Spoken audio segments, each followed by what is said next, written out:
Welcome to the Puzzle People Pod. We're here today with Gray, who many of you know from the speed puzzling scene, and her Instagram, where she goes by High on Puzzle Dust. Our conversation today is on puzzling through big life changes. Welcome to the pod, Gray. Thanks for being here. Hello. I'm happy to be here. Thank you. So before we start, we always kick it off with what puzzles we're doing. I am doing another mini puzzle from Ordinary Habit. It's called The Colors of Christmas. It's about 100 pieces, which is a nice way to wake up this morning. What are you working on? I'm working on Cat Zodiac by Gallison. 500 pieces. Very colorful, very delightful. I have to say I did that puzzle and it was a delight because for someone who considers himself a bit of a puzzle novice, I loved how it was so clear what the sections were. So it kind of feels like you're doing mini puzzles in a bigger puzzle.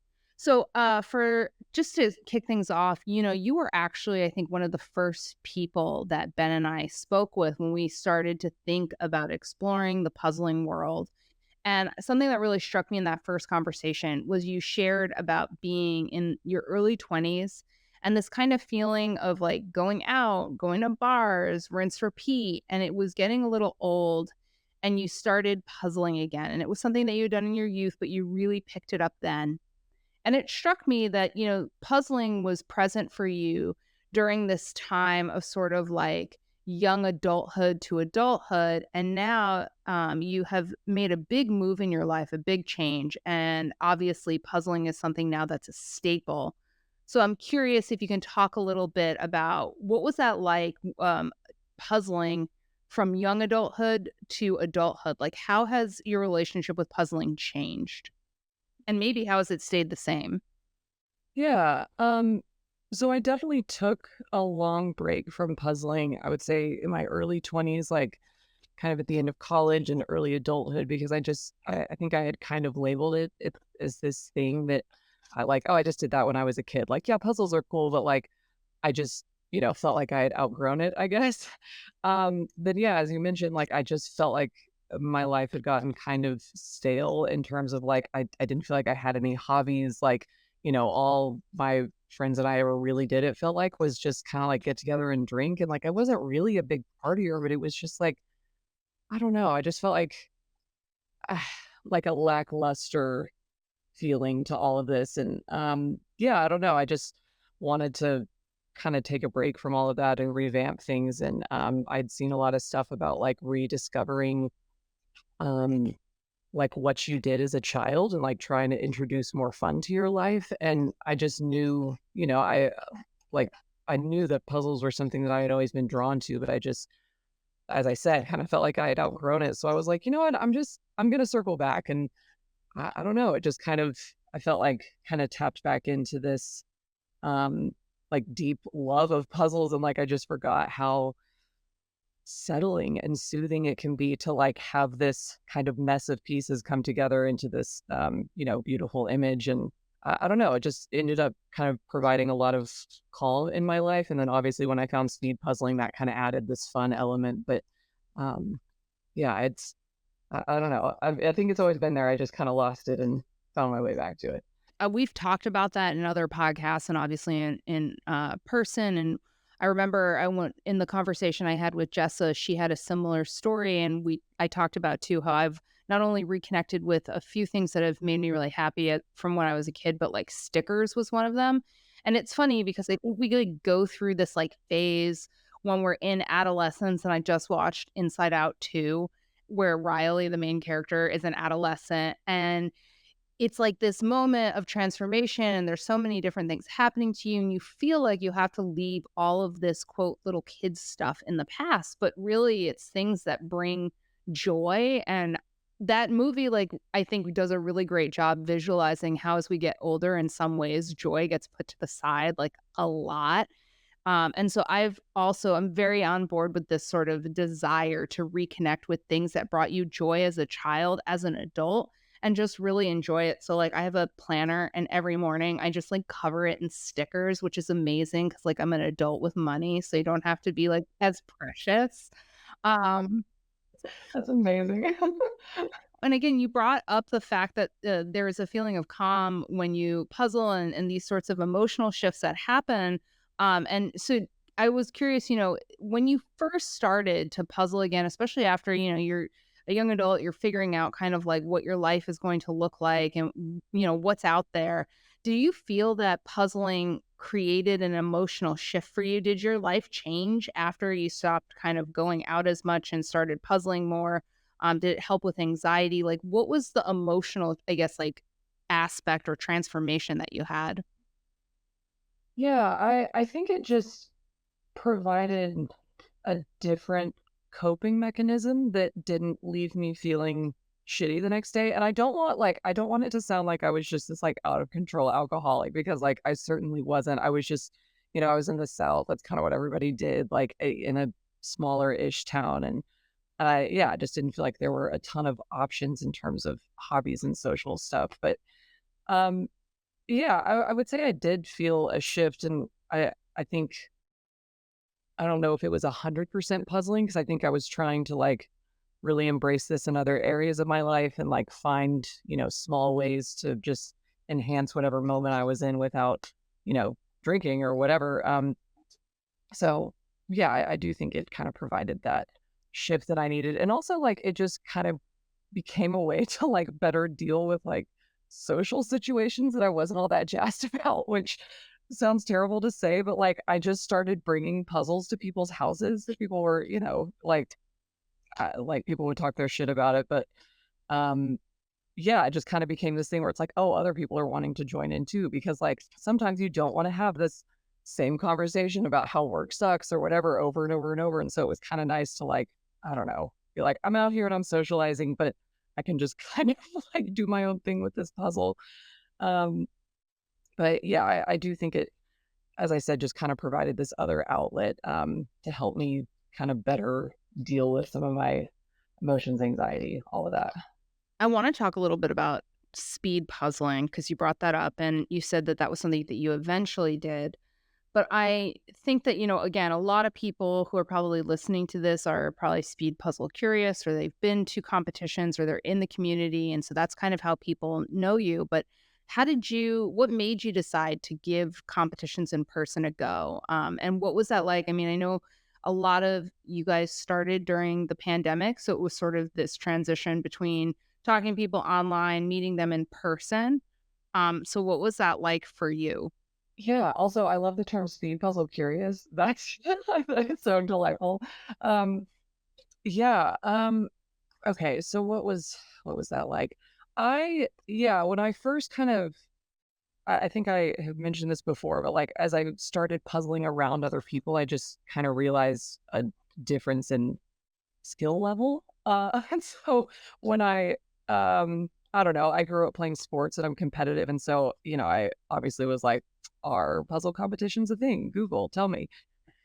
And, yeah, that's when I first discovered these competitions, and I mean, I was just, like, a lot of these competitions that I found at the time were like, Winter Carnival or these things that were just gigantic or, Worlds, and that was obviously not accessible at all, but, um yeah, I don't know. I ended up, finally finding a competition right before COVID, and, um, that was an awesome experience. Like, I left and I was just like, "I have found my people." Then unfortunately, lockdown happened, like, a week later, and, that's when I kinda got into more of the online stuff and all of that, and yeah, it was interesting kinda connecting with all these people online. I almost forgot about what that time was like, but it's like, there was just this cluster of people that I had become, I felt like pretty good friends with that I interacted with daily online, and then, when I started meeting these people in person as things opened up, it was a cool experience. Our conversation today is sort of around puzzling through change. And I think we haven't really talked about the grounding element of certain hobbies or aspects of your personality that you have throughout your life. And I think, for you, puzzling has been something that has been a lifelong hobby, even if you put it down at times. You're going through a transition now. So, can you talk a little bit about kind of the change that you've experienced lately and how puzzling has played into that? If you've been using it as a tool to kind of come back to center and kind of remain grounded during this time. Yeah, for sure. It's almost hard to say that, like, the change has been just recently because it feels like it's been about 3 or 4 years of just like, "Oh my god, what the fuck is happening?" Because I was kind of blindsided by some health issues in 2021, and then I ended a relationship of 12 years shortly after that, and then kinda had to deal with the emotional fallout of that whole experience, and then, decided to, really kind of take a chance on myself, move across the country. I left the South. I've lived there my whole life and, moved out to Colorado. Yeah, it's been kind of challenging because I think I don't know, I don't know how in the weeds to get on this, but like um I think like puzzling for speed itself was something that I had come to like really rely on as a hobby. But as my stress level got higher, that like intensity of speed puzzling and competing became like too much for my nervous system. And like puzzling almost became a thing that like created more stress because I was like, I want to do this thing, I want to do this hobby, but like I feel like I just can't, like my nervous system cannot handle it. And like I feel like there was a period of time where like I did have to step away from puzzles a little bit just because it was kind of exacerbating, like, some of these other just issues I was having with, like, PTSD from the health stuff and whatever, but I don't know. I as things have, like, kind of calmed down and settled and, like, my nervous system is kinda getting back to how it was, like, I've just found myself circling back to puzzling more and more and more, and, like, I remember when I finally got unpacked here in Colorado, like, I had all my puzzles, like, finally got them out of boxes, like, got them on my shelves, and, like, I just sat in front of my puzzle and had my dinner in silence, like, I was just staring. I was like, "I just need all the good puzzle energy right now." Um, so yeah, I don't know, it's been a weird time because it hasn't been just like, "Oh my god," like, it's been this um, endlessly satisfying thing. Like, there was a period of time where, like, I don't know, I had to kinda shift the expectation in my brain of, like, I'm a speed puzzler, like, I have to do this fast, I have to do this well to, like, you can just do this. You can just be here and enjoy this thing and touch the pieces and, like, not have it be for anything. Um, so I think as I started to make that transition from, like, less of a competitive mindset and more of just, like, how do I need this for my mental health, I think that also kinda helped with, like, my navigating of these different changes. Yeah, when I started this project, a huge part of it was I'm an anxious person and wanting to understand why do you add a layer of anxiety onto something that I had been using as a way, again, to become more present, to take myself away from screens and the constant sort of whatever happens in my brain when you scroll social media and you're just inundated with light and color and information. And so to add that layer of stress onto it was like really puzzling. And then as I met speed puzzlers and they kind of talked about the fact that they love competition and it added an element of fun and something different to a lifelong hobby, I was like, okay, I get it. I totally get it. But it's interesting to hear that you kind of experience the thing that I've been like, "Why in the world are you adding stress?" And then also, walked it back and started to be like, "What is it like to not be great a speed puzzler, but to just enjoy this again like I did pre-speed puzzling?" I mean, I think that's important. There's a lot of, I think, versions of ourselves that exist in a present moment, and sometimes we prioritize over the other, and so being able to go back to who you were sometimes, I think, again, is really grounding as a reminder of who we are, what motivates us, why we do the things we do, and how we move forward. But there's something I've noticed in terms of, speed puzzling, and it goes beyond just speed puzzling. There's something about the fact that there are these events, and you mentioned Winter Carnival, and we can talk about nationals, which happens every 2 years, or worlds, but it's this, um, sense that every year these things happen, that every year these things are going to be there, hopefully, and the people that I care about or that I'm friends with are going to be there. And I'm curious if that also contributes, I think, to grounding you that no matter where you are in the world, you know, Winter Carnival is going to happen. You can always fly there and suddenly you'll sort of be in this little bubble. Like, does that provide a sense of comfort when things are changing? That's an interesting question.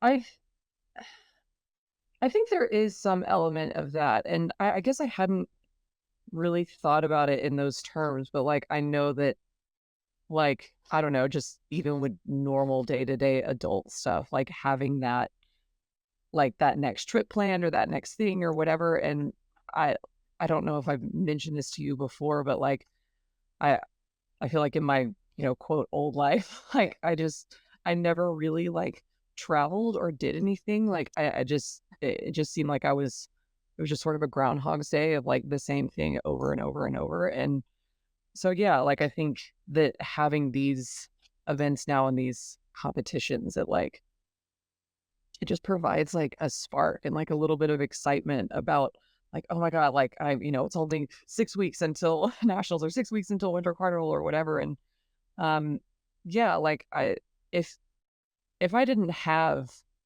like, the bonds that I've formed with, some of my, like, really close puzzle friends, like, this would certainly not have the same appeal, especially as, as I mentioned, like, as things kinda got challenging to, like, maintain the like status of speed puzzler, to like kind of shed that layer. If I didn't have like my friends, like I don't know if I would have circled back to speed puzzling. So it's like having, I think that component of it too, the social component really makes a difference. But yeah, no, I do think there is something about having just that next trip planned, and it's not 100% of the time a puzzle trip, but a lot of the time a lot of the times it is. I think we all kinda joke that puzzle people, like, blow all their PTO on, on puzzle competitions. Um, but yeah, I do like having that element. I think it's just kind of a nice break from the day-to-day hustle and grind and all that. I'm gonna blow your mind, but you can also go to these competitions, I'm told, and not compete. I don't I know you said words, but it doesn't make any sense in my brain right now. I just for fun, Emily, winning is fun. We're going to pause the conversation to meet someone in the puzzle community. It might be somebody you know, but when we return, we'll be speaking more about navigating change and puzzling, so stay tuned. A huge part of why we wanted to start this podcast is because when we're filming, we often meet a lot of people, but don't get the opportunity to get to know them. On today's Puzzle People pod, we're going to be speaking with Catherine, who's been puzzling for 30 years. She's been competing for 2, and she does 1 to 7 puzzles per week. Welcome to the Puzzle People pod, Catherine. Hi, thank you for having me. So, my first question is how did you get into speed puzzling and why is the community? Because this was something you said that you felt that it really helped expand your sense of community, even worldwide. Can you talk a little bit about that, what that means to you? Yeah, so how did I get into speed puzzling? Long story short, I watched Karen Puzzles on YouTube. I think like pretty much probably everyone who has joined the community in recent years. Um, and I found out that speed puzzling existed. I didn't know it existed before. And yeah, I thought I'm going to try and time myself and see how fast I am and if I could like potentially compete or not. And basically, since then, I was kind of hooked on the whole thing. And after training for a while, I decided that I was going to join the World Championship last year, but I didn't know anybody else who was puzzling. So the whole thing seemed a bit daunting to go there and like not know anyone. So I started my Instagram account in the hope of meeting other puzzlers yeah, that I could connect with before going there. Um, but once I went there, then you meet everybody in person. It goes so much faster than online. And now I know so many people in the community that I can't even count them anymore. I feel like Karen Puzzles is so many people's speed puzzling origin story. So, because we've spoken to many puzzlers, and I think at least like 1 in 3 says I saw Karen Puzzles, which is awesome. The reach she's had in the community. You said something about it being daunting, and I think that that is a huge thing that I think going from, kind of just being a little curious about speed puzzling to showing up to an event, it's a whole different thing. Do you have any advice or tips for someone who is a little intimidated but wants to give it a go? I think the best tip is just do it because everyone is super nice. Nobody is going to be mean. Everybody is going to be welcoming and happy to meet you and happy to meet someone else who puzzles. And everyone is kind of the same. Like, that's kind of the feeling that I had. Like, we're all kind of in the same boat. We all have something to talk about. You can always just talk about puzzles. And nobody is like really scary. So it's really just taking the step and doing it, and all the rest will come. And just to clarify, so you're not in the US, right? Can you tell us where you're based out of? So I live in the Netherlands. I am originally from Luxembourg, but I am living here for close to 50, so almost 15 years. So I feel kind of in between nationalities at the moment. Who did you represent at Worlds? What? Luxembourg. Yeah, because there's fewer people from Luxembourg, so the chances to advance around are like higher than if I would have applied for the Netherlands. There's a couple of really good speed puzzlers here that also went to Worlds, and I think even one of them placed 10th in the individual category, Delia. So there's a higher competition, and in Luxembourg last year, we were only 4 people who were competing from Luxembourg. And this year we will be more because I've met some people from Luxembourg that heard about it because I did some interviews for like the Luxembourgish like news and like online news and stuff like that. And following that, some people have reached out to me like, oh, I didn't know this existed. That's so cool. And I was like, yes, come to me. We'll form a little group and we will practice together. So this year we have a fully Luxembourgish team.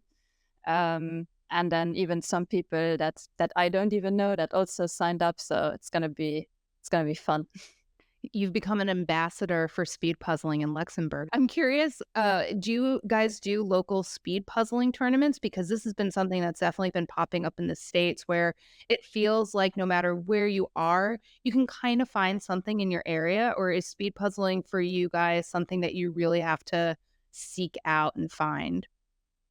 I mean, there's been more and more things happening, but like, for example, I'm trying to start a local puzzle group just to meet like once a month and not even necessarily speed puzzle, but just get together and do some puzzles together. If people want to speed puzzle, they can. So I've been trying to get like a little community going here in my area where I live now. Um, there's Michelle who lives in Trier, which is really close to Luxembourg, who is now organizing the Euro Jigsaw Jams. She does it online, but this coming Sunday, is the first in-person event in Trier, which I'm excited about to attend as well. And here in Europe, there's more commonly these kind of puzzle marathons. So less just speed puzzling one puzzle, but they are like speed puzzling for 10 hours, 12 hours, or even 24 hours. Those are more common here. And I guess in Spain, there's a lot of local competitions, but this area where I'm from, it's kind of a new-ish idea to do like speed puzzle competitions. And so it's exciting for people who want to do it. And like, I want to make a community kind of grow also here where I live now. We've been talking to Sasha from the Puzzle People of New York City, and one of our first interviews with her, she said that she wanted friends that weren't puzzles, so she started a puzzle meetup group, and that's how she's really expanded her network. And I think, for a lot of us who are past the age of university, it's hard to make friends, right? It's hard to find people who kind of share common interests. So let's talk a little bit about how and if you've made friends in the community and what that's been like. Yeah, so that's actually been one of the aspects that I really, really enjoy about the puzzle community because, like myself, I think a lot of other puzzlers are also more introverted. So making friends as an adult is not the same as making friends when you go to class every day with the same people. You're kind of like forced to make friends with your classmates. Um, Plus, I work from home, so I don't have any colleagues that I could make friends with. And yeah, and I'm abroad, so even though I do speak the language, you do still feel like a little bit of an outsider. And it's hard to find like a common thing that you can have with people together to build a friendship upon. And it's really since last year at Worlds that I met some more local people that were puzzling, and even just meeting up every once in a while and doing a puzzle together or swapping puzzles. And then you start talking about all kinds of stuff when you're doing puzzles together, that you can really easily, I mean, for a person like me, it will be really easy then to build a friendship. Which is also the reason why I would like to organize more meetings here where I live. I've noticed that a lot of people that come are like rather lonely because it's a hobby that you usually do home alone, or maybe with your partner, your family, or something like that, but you do it like in the house.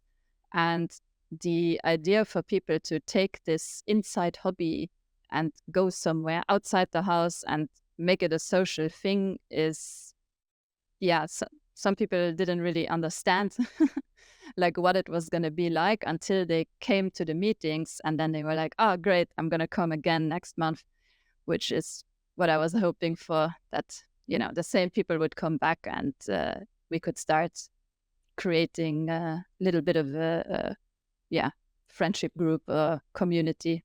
For those who are interested in coming to one of your meetups, how can they find information about it?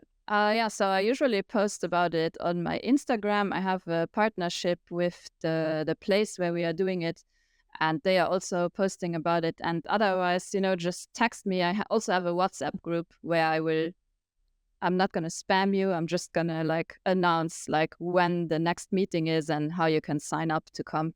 You said that you don't have any coworkers. So what do you do for a living? I'm a freelance translator, so I just this is my office where we're now, and I just work on the computer all day, every day. Actually, I think that's a good segue to talking about how getting out of the house is really important, because I also work from home and I'm fairly introverted. And if I'm not careful, I can go for like a week without actually needing to leave my apartment, which is obviously really bad for my mental health. So puzzling has been something that I think obviously is bringing people together. Do you feel like puzzling is something that you also use as sort of a tool, either to kind of like combat loneliness, tackle your own, mental health, get away from screens, any of that? Yeah, for sure. Just some also recharge time, that you just kind of focus on this thing, and like all the little voices in your head are just kind of somewhere in the background, and you can just focus on the thing that's in front of you, and do it. I mean, I used to play a lot of like games, like computer games, which kind of do the same thing, but then you have again like the screen, and it's nice to do things with your hands every once in a while. Also, just in general, the reason like why I started puzzling more was also because I was going like through like kind of a tough time. And then COVID happened at the same time, and you were kind of stuck in the house. And like I was dealing with a loss, and I was dealing with my other parent getting a cancer diagnosis, So I was kind of in a limbo state at the time, and yeah, just looking for things to do and thinking like, what are the things that like used to bring me joy, like when I was younger, and just kind of having this like escape to do that and not think about like all the horrible world stuff and people getting sick and all of that. And plus, you couldn't leave the house anyways. Um, and yeah, puzzling was just like easily accessible. You can buy puzzles pretty much anywhere, and you can pick puzzles that like you like aesthetically, and yeah, you can get different difficulty levels of puzzles. So it's like just a really nice way to spend your time and not having to worry about other stuff too much. Yeah, I also think that you brought something up around things that we like to do as kids that we forget about. And I think as adults, it's like at a certain point, if you're not going to make money at it or you're not going to be like number one in the world at it, which to be honest, before speed puzzling, like it's pretty hard to be number one in the world at putting together a puzzle. I think it's a natural thing to kind of fall off and we forget to do things that just make us happy. So is there anything else besides puzzling that you would say makes you happy? Yeah, I'm also crocheting, for example. That's more there. I really enjoy the creative side of it because you can really like make anything that you can think of, and I like planning the designs out before, and then I'm making it, and then you have something in your hand, and it's a finished product that you can use. Or I like to do wearables, so like things I can wear, which is really nice. And generally, recently, since I've got a dog, I really enjoy the outside and going for a walk and being forced to go outside, which, like you mentioned before, for me is also something that because I do a lot of inside hobbies, I don't, you know, really need it the outside that much. But since I have the dog, it's something it forces me to go outside, and I realized like I actually enjoy going for a walk and just enjoying the neighborhood and the changes that happen in the neighborhood over the year, um, like observing things. Yeah. Absolutely. The key to happiness, I've just heard, is puzzles, crocheting, and enjoying nature with a dog. I love that. Yes. And Uh, food. and food, yes, and food. Where can people find you on Instagram? My handle is Catherine.puzzles underscore. It's the only one I could get. And yeah, but you'll find me also I think if you just put in Catherine Puzzles, maybe, I don't know. There's another Catherine Puzzles, but her name is written slightly different. You guys will have to have a showdown at Worlds. That's the only way to Yeah. solve this. No, it's fine. Whoever loses the puzzle competition, we're gonna do it. Whoever loses the puzzle competition has to give up the name. That's it. You heard it here. I don't House of think she Puzzle is People speed Pod. puzzling. When I saw her, Well, then it's an easy win. I know. When I saw her pop up, I texted her. I'm like, hey, we have the same name. I'm sure she was nice because everyone we've met has just been super nice. Yeah. Well, thank you so much for being on. Hope that our paths cross in person at some point. We've been filming mostly in the US, but we hope to make it to Worlds one day, and it would be great to meet you in person. So thank you again for coming on. Yes, thank you so much again for having me. And I'm really looking forward to the documentaries. So we're back with Gray. What has the experience been like for you lately as you tackle getting used to something new? Like you mentioned, pretty big life changes, moving to a new place, leaving a very long relationship, working through some of the health PTSD that you're feeling. Like, what does the future look like and how has the short term been? And again, has returning to a hobby like puzzling provided any sense of stability or comfort? Oh, wow. What does the future look like? Um, you know, I think I've I don't want to say fully let go of expectations, but like I've tried not to get so hung up on like what I think things need to look like to be happy. Um, just through all of this, I think I used to do that. I mean, I think so many people do that, but just kind of clinging to this idea of this is how it should be. This is, the way it needs to be in order for me to be happy. But I think a lot of this has helped me to, and I'm certainly not perfect, but it's started to help me kind of let go of it and recognize that, like, as long as I have some kind of core components in my life, like, there can be a lot of variation in that, I guess, and I'll still find happiness through that. But, um, yeah, I think in terms of puzzling's role in that, um, I don't know. It has kind of been nice to just kind of go back to square one, I guess, and um, kind of remove that expectation of needing to, puzzle quickly or whatever. And like, if anything, it's almost helped me like, I don't know, like rediscover my love of speed puzzling. Like, I think, taking some time away, not being quite as involved in the community, like, still going to some events, but not putting the pressure on myself to, perform super, super well.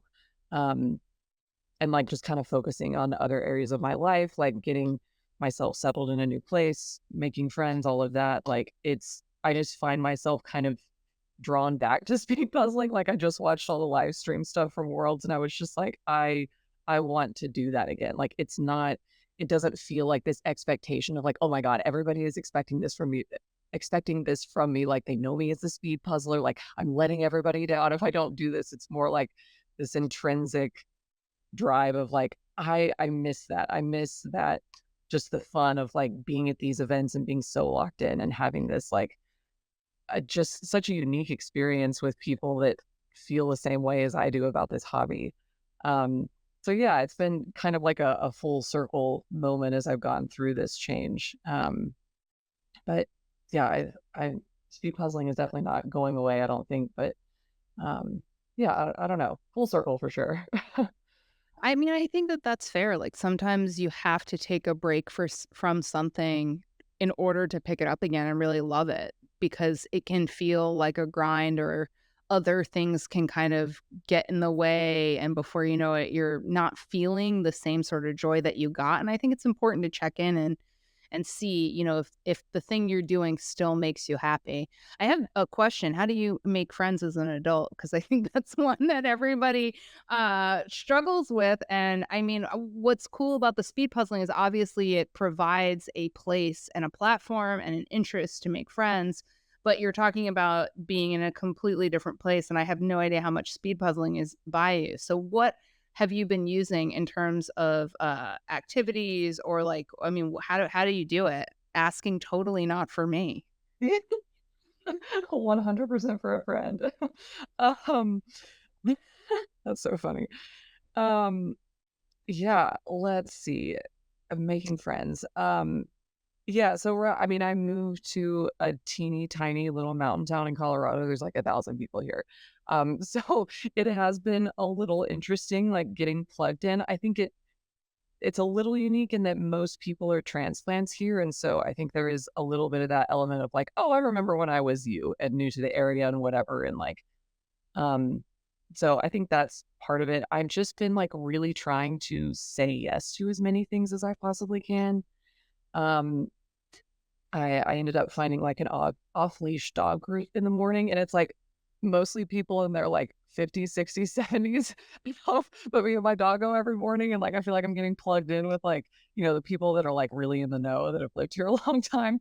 Um, and then, yeah, I don't know. I think beyond that, like I've just become a little bit shameless in how I approach people, not in like an overly obnoxious way, I don't think, but just kind of recognizing like, oh, everybody's kind of a little lonely and everybody's wanting to like make friends and we're all very much in the same boat. And so just kind of like, I don't know, if I have some interaction with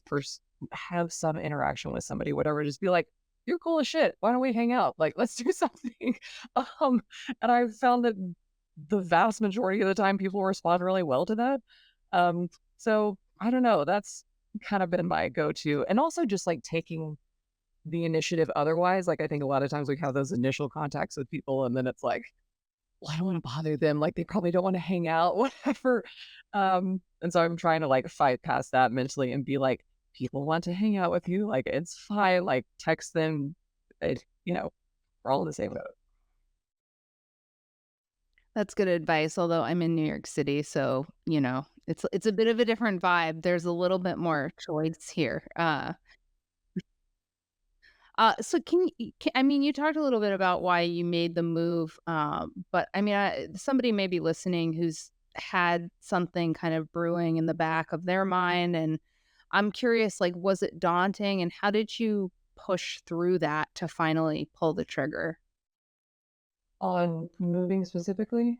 Yeah, I mean, it's a huge change to just, like, completely uproot your life and go somewhere where you don't know anybody, but you think it's something that you want. Part of where my question comes from, and I'm sure a lot of people feel this way, like, I think we all have these moments where we look at our lives and we're like, "Could we be happier?" Or, like, "Would things be better for me if I wasn't here?"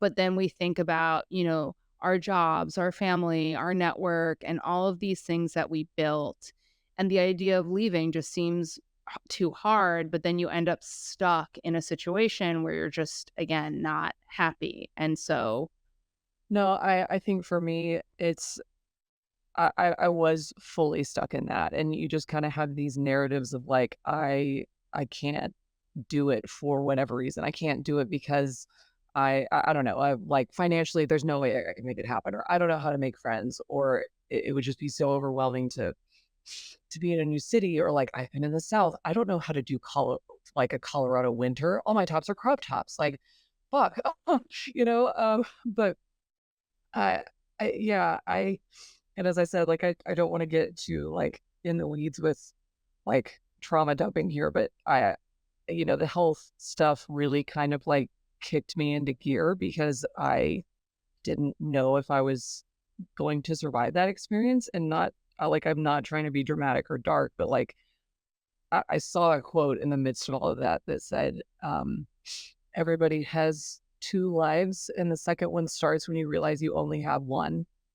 And that just resonated so hard with me because I'm like, I'm living like I've got some second opportunities, some other options, a redo button where I can like do all the shit that I dreamed about doing or living a life that I'm stoked about. And I just keep coming up with bullshit excuses or little fears or whatever. And I mean, don't get me wrong, it was scary. Like, it was hard to, take on that change. And like there were plenty of sleepless nights and anxiety. And, it's not like I just said, fuck it, send it. I'm moving to Colorado. Like, I really took some time to like I I think what really made the difference was that, like, I decided I was gonna do it, and then I put in the time and energy that was needed to, like, mitigate as much of the stress as possible. Like, I worked 3 jobs for a little while to, like, put money into savings. I, um, you know, really got into, like, some therapy for a little bit to kind of resolve some of the just, like, PTSD trauma part of it, to just to feel a little more settled emotionally. And yeah, really tried to cultivate like my friendships and that support system so that when I did finally decide to make that move, I just felt like I was really sturdy in that. Like, I had people I could call. I had, a savings put away that I could lean on. And, emotionally felt as sturdy as one could be for that big of a change. But yeah, I mean, it definitely didn't happen overnight. But, once I kind of had that realization of just like, this is not the life that I'm stoked about and I can't do it anymore. Like, I just had to, you know, fully eyes on the prize, be focused on what I needed to do to make that happen. And it's been really tough, but also really worth it. Sure. having gone through all of this, what advice would you give to someone who's thinking about chasing a dream or taking a big leap? And this can even be, what would you have told yourself? Like, what do you wish that you knew? Um, what advice would you give to like Gray 5 years ago? Oh boy. It would probably be something along the lines that you're a lot stronger than you think you are. And I guess for people that are maybe wanting to take on a change like that, just encouraging them to question some of those narratives that they have and like what they tell themselves day to day about what they can and cannot do or what they're capable of. Because I know for me that was like such a limiting factor because I had just kind of convinced myself that like I simply cannot do it. Like if I told myself 5 years ago that I would be living in, Colorado in this amazing town, mountains outside my window, like doing what I'm doing, it would have completely blown my mind. Um, so yeah, I think just starting to question that a little bit and recognizing that like it's not going to be super comfortable. There's going to be times when like it sucks, but like those emotions are not going to kill you. Like, I don't want to say it will make you stronger. I feel like it's a little cliche and not always true, but um, yeah, you're more capable than you think you are, than you give yourself credit for. And I don't think anybody is going to be on their deathbed being like, wow, I'm so glad that I worked those overtime hours. Like, I'm so glad that I didn't take that vacation time. Like, I'm so glad that I never left my hometown. And not to like poo-poo on people that don't leave their hometown. Like, if you love it, great. But, if like make decisions based on what I've seen this somewhere, like what would impress 7-year-old you or 70-year-old you. Um, because that's ultimately what's really important because like you're the only person that you have to live with forever. So like do the stuff that's gonna make you stoked because at the end of the day, like everybody else's opinions, like they're gonna come and go. No, I think that's really that's a great place to end, and I also don't like the "what doesn't kill you makes you stronger." My therapist said this thing, and she said, "You're practicing to be more resilient," and I think that that was something that really resonated with me because I am not a resilient person, or where I started, I was not a resilient person, and I think, again, we all go through stuff in life, but now every time something incredibly difficult happens, I kind of return to that thought that this is just a time to practice and become more resilient. So not stronger, just better able to handle the stuff and the hard times that life throws at us. Yeah, I totally agree. Totally agree. Well, thank you so much for being on our podcast. It was a pleasure to speak with you. And if you enjoyed this episode, please share it with your friends. You can find us on Instagram at PuzzlePeopleDoc. And if you know someone who you think would make a great guest, reach out to us. And specifically Ben, who wasn't with us at this episode, but his email is ben@chickenwingpictures.com. And we'll look forward to speaking with you.